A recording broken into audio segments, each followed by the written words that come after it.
This exhibition contains sculptures from almost 60 years, from the mid-60s until 2022. I would imagine that very few of the sculptures here have been shown together before. Are there any particular combinations or juxtapositions of works that have particularly surprised you? It's all surprised me. I mean, I think the selection that you, Sam, have made is remarkable, and given the diversity of work, it comes together remarkably well. And I think that's just because we don't have too much work. Everything has enough space, but between us, I think we've managed to make things speak to each other across decades. That is quite surprising to me. It does seem to be a coherent body of work, even though there is a wide range of forms and engagements. One of the things that's really struck me during the installation and looking at the finished exhibition is the importance of colour in the work, but more than just the importance of colour, the importance of how colour relates to surface, to how colour seems to be either embedded within the skin of the sculpture or to sit on top of it, or some gradation of position between those. Is that something that's been important to you through your career? Well, colour is important to me in that, it's become more and more important to me in that it seems to engage feeling and a kind of intimacy that I think the forms themselves lack. All forms, I don't mean my forms. I think that the surface is where you kind of meet the work, and it's problematic. Problematic in the sense of at what point does colour come into the business of making something. I mean, there's colour there all the time. You're working with materials, and they have colour. They have the natural colours. And then do you enhance that? Do you do something so that you don't know what the thing is made of? Or how do you deal? And at what point in the process of physically making something do you start to engage with its color? Do you form something and then color it, or do you somehow find a way to introduce color as you are forming the thing, and have that dialogue? That's what I mean by it being a problem. Would you say that you don't have one particular solution to that problem? That it's always an open question? It's always an open question, yes. I did start working with clay and ceramics at some point, but then then you have to glaze it after you've made it, and that's didn't feel really satisfactory, doesn't feel really satisfactory to me, although I like the unpredictability of glazing. You put some stuff on, you put it in the kiln, you've no clear idea what's going to come out. I haven't anyway, I've not experienced enough, perhaps. Is it important to you in some way to not know entirely what you're doing when you are working? Is a lack of control as important as control? Yes, yeah, absolutely. The degree of control, the degree of predictability, the parameters around which you've set up, the constraints you're working within that you've set up,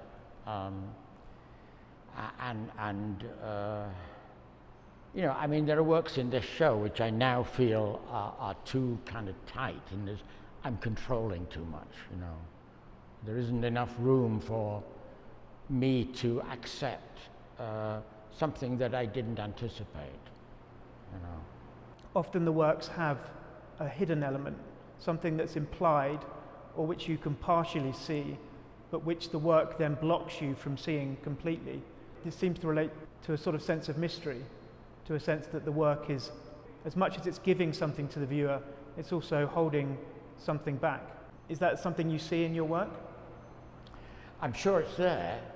I mean, it's not something I particularly think about, you know. I love that quote by, is it the British psychoanalyst?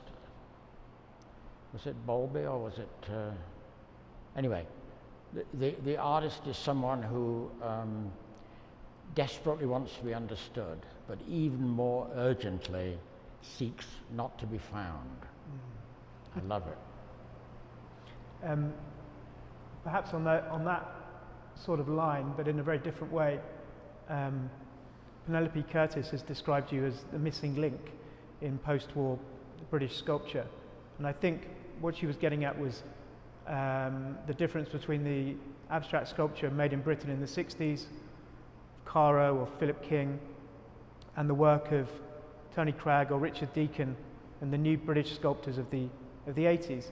But it also seems to me that your work can be linked to so many other moments within those years.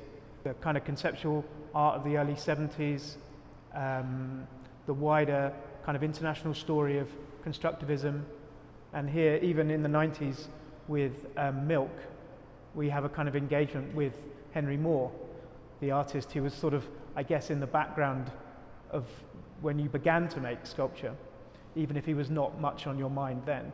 But at the same time, the work, and I think this show goes some way to proving that, the work very much has remained your own, very much identifiably with its own internal logic. Are there particular moments or trends or strands within the art of the last 60 years that you feel particularly attached to or involved with, or have you always felt that you're sort of working by yourself on your own? I like that being a link, but I don't like being missing. I think it's always a juggling business, you know, that you're aware of what other people have done and are, to some extent, are doing. And you don't want to be kind of doing that. You want to be doing your own thing, and sometimes, I mean, when I began to make the first pieces when I came to America in '79, and the first Phoenix canal pieces, you know, plywood wall sculptures, the first few of those that I made bothered the hell out of me, because I kept thinking, this is somebody else's work. I've seen this somewhere, you know. And it wasn't until I grasped the sense that these works somehow or other embodied memories that I had. Memories of things I'd seen, but they were not memories of, well, in some cases there were memories of other people's work, but, you know, people long dead, often, you know. Yeah, I mean, the 60s work that I made now seems very much part of what was going on in London at the time. Yes. At the time, one was very focused on how what I was doing was different from what they were doing, he was doing, she was doing, they, you know. But now, all these years later, it all seems to, you know, come together as a something that was happening in London at the time, you know. Yeah, so yeah.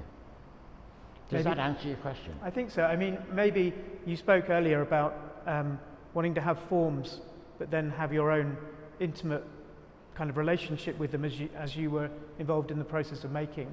Maybe there's a kind of parallel with having an intimate and personal relationship through the process of making, with ideas and attitudes that were kind of in the wider culture as you were working, perhaps. Yeah, I mean, it's a question of being relevant in some way, isn't it? I think, you know. You've spoken often when talking about other artists' work. You've spoken approvingly of their work by saying that it looks like they're working without an audience or without consideration of an audience. Is that something you could sort of unpack, maybe in relation to how you work or how you think about your own art?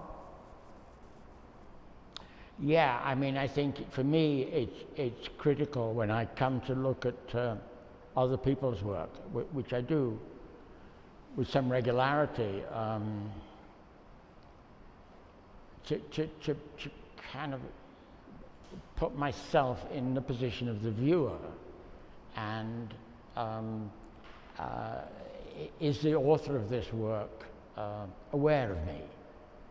Is the author of this work concerned to tell me something? Or is the author of this work trying to discover something for themselves? And am I invited in some way to participate in that engagement of listening to someone talking to themselves, and that I value,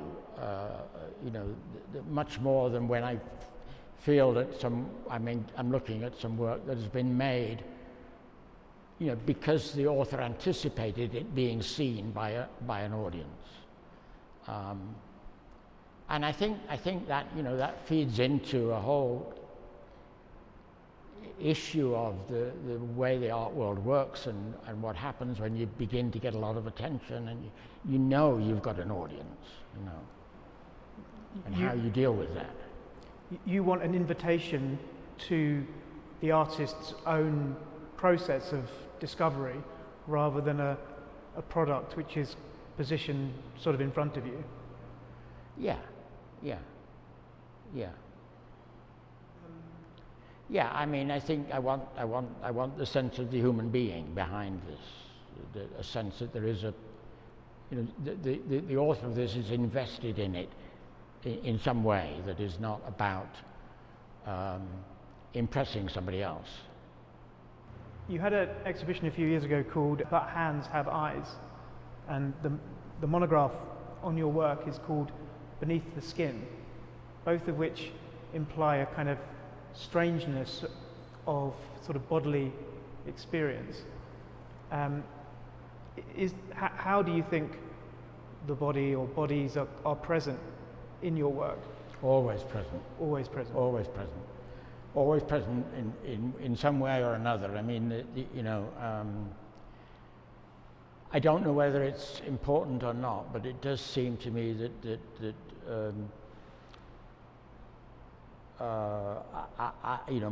my introduction to making sculpture was making clay figures, and that sense in which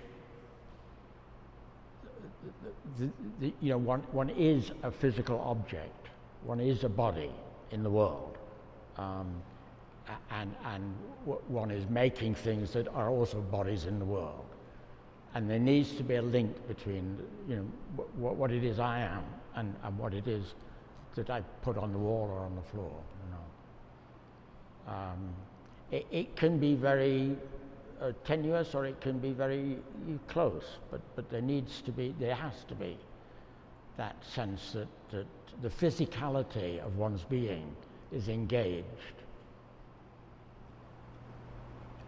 In terms of the physicality of the works, do you see a clear distinction between the works that go on the floor and those that go on the wall? Sometimes, because sometimes I know the work is going on the wall, sometimes I know it's going on the floor when I begin to make something, but not always. A lot of the work that I made in the 80s in particular moved from the wall to the floor and back again,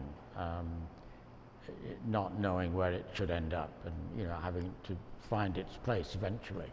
That touches on the bigger problem of a physical object in the world, and how does it actually connect with the world? I mean, literally, physically. It doesn't have a frame around it like a painting. It needs some way of distinguishing itself just by what it is from all the utilitarian things that we exist around all the time. And the traditional way, if it's not big enough to go on the floor, is to put it on a pedestal, which says this is a separate little place for things. The pedestal is a sort of frame, No, that's an issue, and I have mostly made things that go on the floor or on the wall until I began making quite small things. And then I had to think about it much more. You know, I'd avoided that problem in a way. Yeah. But once you make something that is only this big, you know, or head size or something, and it's too small to go on the floor, or you know, can't go on the wall because it needs to be seen all the way around. Yeah. I mean, it was very much a conscious decision when I was choosing the work to not include work that would need a pedestal, and I guess the reasoning behind that was to allow, to hopefully the maximum extent, all of the works to sort of speak directly to each other, and to not have, because often the pedestal acts as a kind of barrier, as a sort of pseudo, as you said, a sort of pseudo frame. Yeah. So that it was important to me to not include those works. And the thing that obviously some people would say that once things start to go on the wall, you're very much in the realm of painting and not of sculpture. But I think that the way the works address each other, the works on the wall address each other, and the works on the wall address the works on the floor, in this show very much suggests that they are all still in the realm of sculpture and not of painting. I hope so. I hope so. Yeah, I'm not a painter. I'm not. I mean, despite my use of color, I'm not a painter, and you know, I reject the idea of three-dimensional painting as an entity, as a category of things in the world. Doesn't make sense to me, because from my sense of painting is that at its root it's about illusion. It's about creating, you know, an illusion of something, and that's not, I mean, what sculpture is about. It may engage illusion to some degree, but that's not what it's about, really.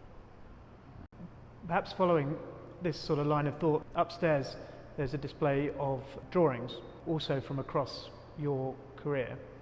I've read you speaking about the sort of frustrations or limitations of drawing compared to making sculpture. Can you say why it's been such a kind of constant within your work as a sculptor? Why have you continually returned to drawing? I think drawing, working in two dimensions is liberating in a way. You know, I mean, you can engage gesture in a way that is very difficult when you're making physical objects. You can be much more spontaneous. It's much easier to erase things and so on. So there's a kind of, you know, a kind of freedom in drawing that is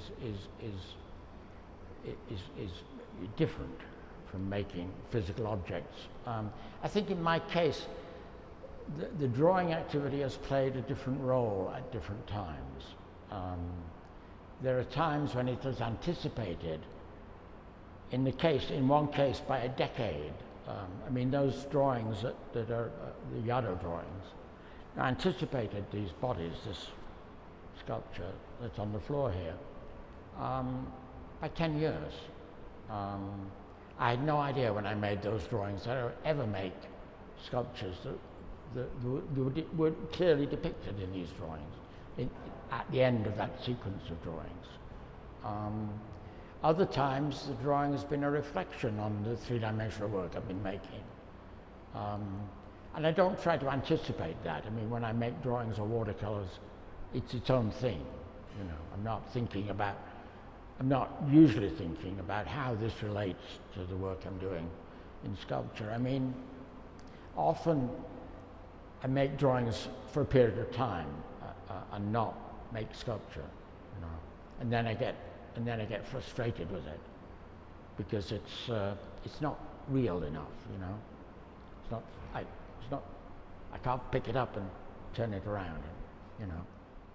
In recent years, you've been quite engaged with public sculpture, both in finding a sculpture that you made in the early 1970s and which was subsequently lost, or at least lost to you, and also with a new commission which relates to a sculpture of the 1960s that has just been erected in Guadalajara, near where we are now in Mexico. I guess I've got two questions there. One, why do you think public sculpture has been a kind of recent preoccupation of yours, and why was it not something you had been engaged in for pretty much the rest of your career? Well, the Cardiff sculpture in 1972, I mean, lost to me. It wasn't lost, it was abandoned by me. I mean, I just did not think about it for close to 50 years. And it's a bloody great big thing. I think at the time, the 72, you know, there was a period of time when I was trying to explore, is there another way to be an artist? Is there a different role for me as a creative maker? To connect with, you know, society, the world. I tried to find a different way to be a teacher in the A course at St. Martin's. I tried to find, you know, through the artist placement group and my association with British Steel, I tried to see if there was another way to be an artist. And I also had the opportunity to make a couple of big public sculptures, and I thought, well, maybe there's an avenue there that I could. I did not find, I mean, the Cardiff piece was very successful and I'm very happy about it. I was also engaged invited to won a small competition to produce a very large sculpture for Ebbw Vale in South Wales. To produce the model for that was a nightmare for me, because the town of Ebbw wanted a sculpture that would celebrate the history of steelmaking there. There was major steelworks in Ebbw Vale. So, you know, having in my mind a sense that this sculpture had a job to do, had a purpose, got in my way. For somebody else, it may have been, you know, a release. It may have given them a way to think about it and do it. But for me, it was gotten away. I didn't have that problem with the Cardiff sculpture, because any job it had to do was one that I imposed on it, not something that was required by an outside. And I mean, that's my problem, is once you begin to make my problem, a problem, I don't think it's just my problem. Once you begin to make works of art that have a declared social function of some kind, I think you've got a problem. I think it's almost. I don't know how you do that. I don't know how that, you know. And now, of course, that's what you have to do. Very fortunate here in Mexico.